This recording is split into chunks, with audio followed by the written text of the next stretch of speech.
Two bury the hatchet. To bury the hatchet means એને હેશે પણ કહેવાય છે. હેચેટ મીન્સ કે લડાઈ કરવાના સાધન, શસ્ત્ર. આમ તો એનું મિનિંગ કુહળી થાય, પણ અહીંયા એને કોઈ શસ્ત્ર તરીકે લેવાનું, લડાઈ કરવાનું કોઈ શસ્ત્ર. It means to come to pact with enemies. Pact એટલે કે યુદ્ધ વિરામ, બરાબર છે. અને એનિમીઝ એટલે કે દુશ્મનો, અને બિટવીન એટલે કે વચ્ચે.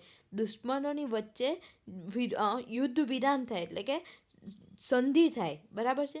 It is a kind of an agreement. આ શું છે? એક એગ્રીમેન્ટ, સહમતિ છે. So there is no more fighting. બે દુશ્મનો હોય, લડ કરતા હોય, તો બંને વચ્ચે સંધિ થઈ જાય અને પછી કોઈ આગળ લડાઈ થાય નહીં. There is the truth that they would not fight than.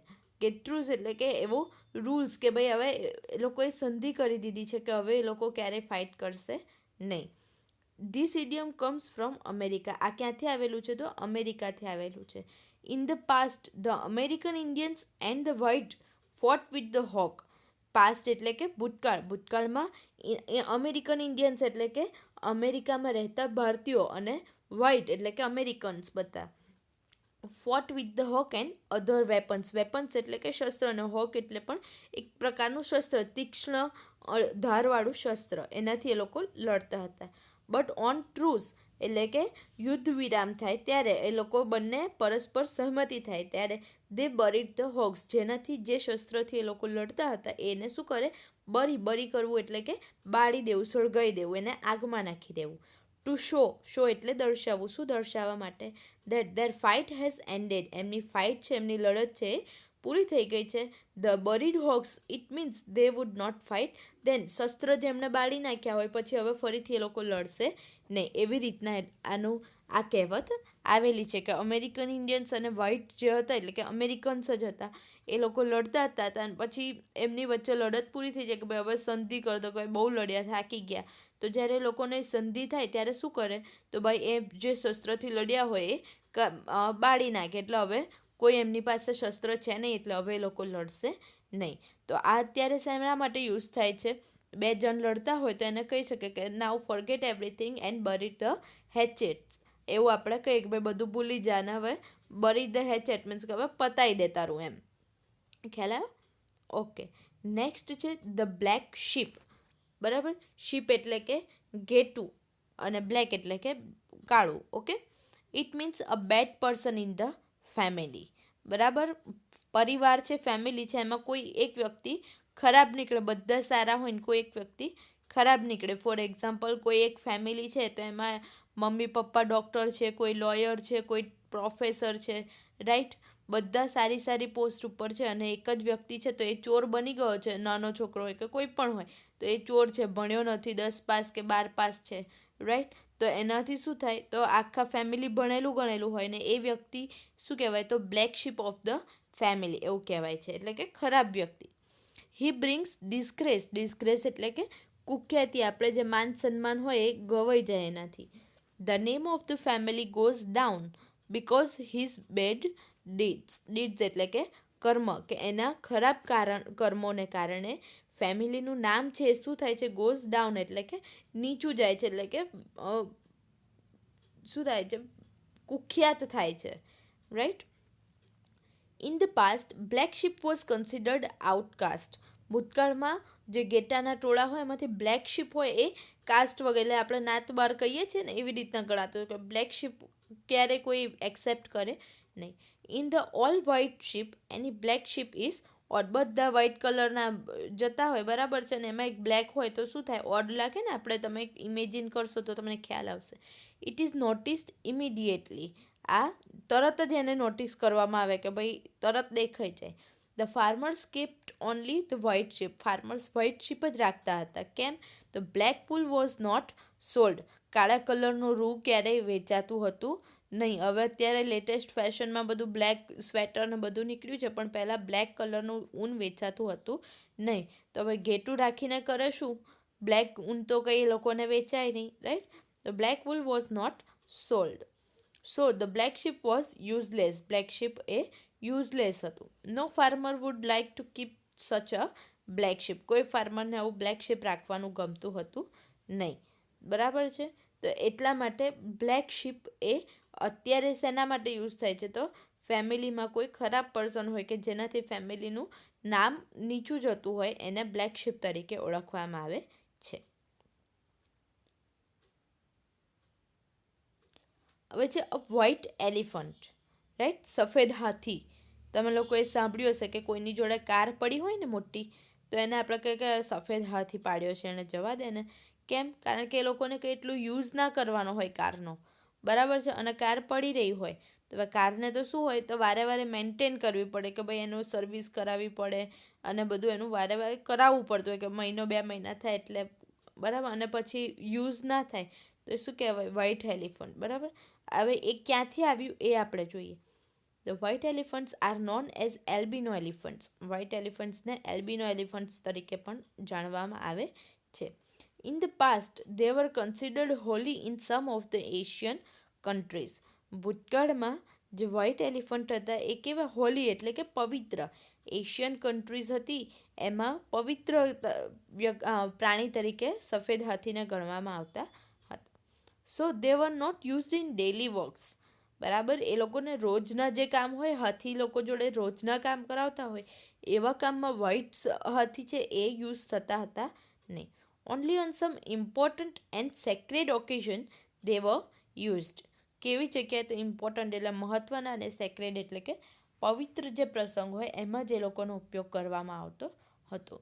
Two keep them was very expensive. Expensive એટલે કે ખર્ચાળ. As they were holy and only special food was given.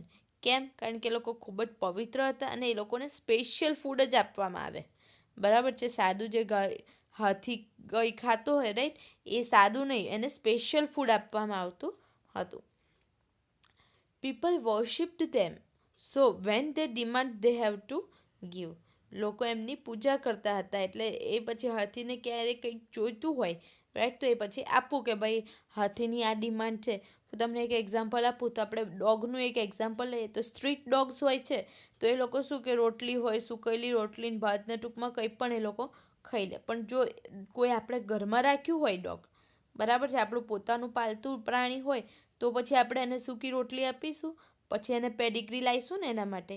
એવી રીતના કે પેલા સાદા હાથી અને આ વ્હાઇટ એલિફન્ટ્સ, રાઈટ, એવી રીતના એને બહુ સાચવવા પડે અને એકદમ પવિત્ર જ ઓકેઝન્સમાં યુઝ થાય એટલે સેક્રેડ ઓકેઝન્સમાં, તો એને વધારે આપણે સાચવવા પડે.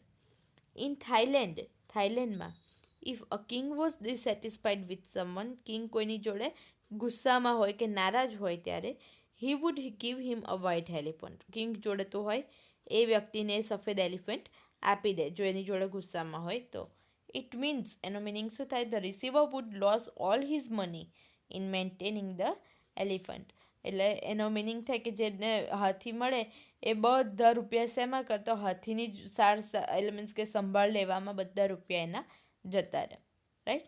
નાવ this idiom means anything that is expensive but useless. અમુક અત્યારે શેમાં યુઝ થાય છે આ ઇડિયમ, તો કોઈ પણ વસ્તુ કે જે એક્સપેન્સિવ એટલે કે મોંઘી છે પણ યુઝલેસ છે, કોઈ કામ વગરની છે, રાઈટ, તો એને શું કહેવાય, વ્હાઇટ એલિફન્ટ. ક્લિયર? નેક્સ્ટ છે a cock and bull story, right, a cock and bull story. Cock and bull, cock એટલે કે કુકડો અને બુલ એટલે કે બળદ. The origin of this idiom is in the 18th century. એનું ઓરિજિન ક્યારે છે આ સ્ટોરીનું, તો 18th સેન્ચુરીમાં.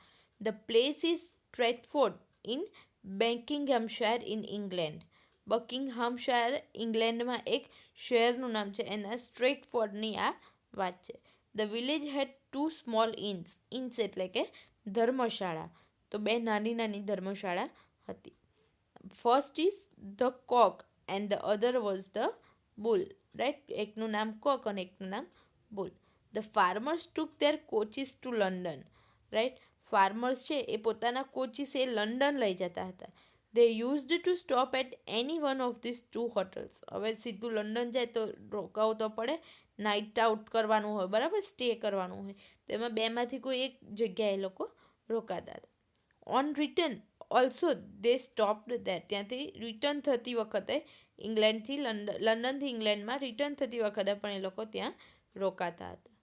These travelers or farmers told their story in exaggeration and in the funny manners. આ ટ્રાવેલર્સ એટલે કે ઇંગ્લેન્ડથી લંડન, લંડનથી ઇંગ્લેન્ડ જતા હતા એ ટ્રાવેલર્સ ઓર ફાર્મર્સ કે જે ફાર્મર્સ હતા એ પણ ટોલ્ડ ધેર સ્ટોરી એ લોકો કેવી રીતના કહેતા હતા? એક્ઝાગ્રેશન એટલે કે અતિશયોક્તિ, રાઈટ? વધારીને કહેતા હતા કે આમ ઘણું બધું આપણને જે બિલીવ જ ના કરીએ આપણે, જેમ રજનીકાંતના મૂવીઝ દેખીએ છીએ, બરાબર? સાઉથના મૂવીઝ એ કેવી રીતના બતાવવામાં આવે છે? એક્ઝાગ્રેશનમાં, કે એમાં બુદ્ધિ ના વાપરવાની હોય, કે એક વ્યક્તિ હોય એ 15 હથિયારો સાથે આવ્યા હોય વ્યક્તિ, ગુંડાઓ, એને મારી શકે, એ પણ કોઈ હાથથી જ ખાલી મારે, બરાબર? એકચ્યુઅલમાં એ વસ્તુ પોસિબલ છે નહીં. ગમે એટલો દારાસિંહ હતા તો એ પણ એક જ, એ પોતે કોઈ શસ્ત્ર વગર બેઠા હોય કે ભાઈ, અને 15-20 જણ શસ્ત્રો લઈને આવી જાય, તલવાર ને બંદૂક ને એવું લઈને, તો એ એકલા ક્યારેય મારી શકે નહીં, કે ખલી હોય કોઈ પણ. ટૂંકમાં એક્ઝાગ્રેશન એમાં અતિશયોક્તિમાં બતાવવામાં આવતા. દે વર નોટ સિરિયસલી નહીં, બરાબર છે, પણ એ લોકો કહેતા હતા. They were told time only. Told time એટલે કે ટાઈમ પાસ કરવા માટે ખાલી કહેવામાં આવતું હતું, બરાબર છે? એટલે મસ્તીની મસ્તી, ટાઈમે નીકળી જાય. એ વખતે મોબાઈલ નહોતું, ઇન્સ્ટાગ્રામ નહોતું, રાઈટ? એટલે એ લોકો આવી રીતના ટાઈમ પાસ કરતા હતા. Today it means a silly story that nobody can believe. અત્યારે એનો મિનિંગ શું થાય છે? તો સિલી સ્ટોરી, રાઈટ? કે જે કોઈ વિશ્વાસ કરી શકે નહીં. એવી કોઈ સ્ટોરી કે તો don't tell me a cock and bull story, right? આપણે એને એવું કહીએ કે ભાઈ મને ના કહીશ તો કોક એન્ડ બુલ સ્ટોરી, કે હું વિશ્વાસ કરવાનું છું નહીં. ક્લિયર?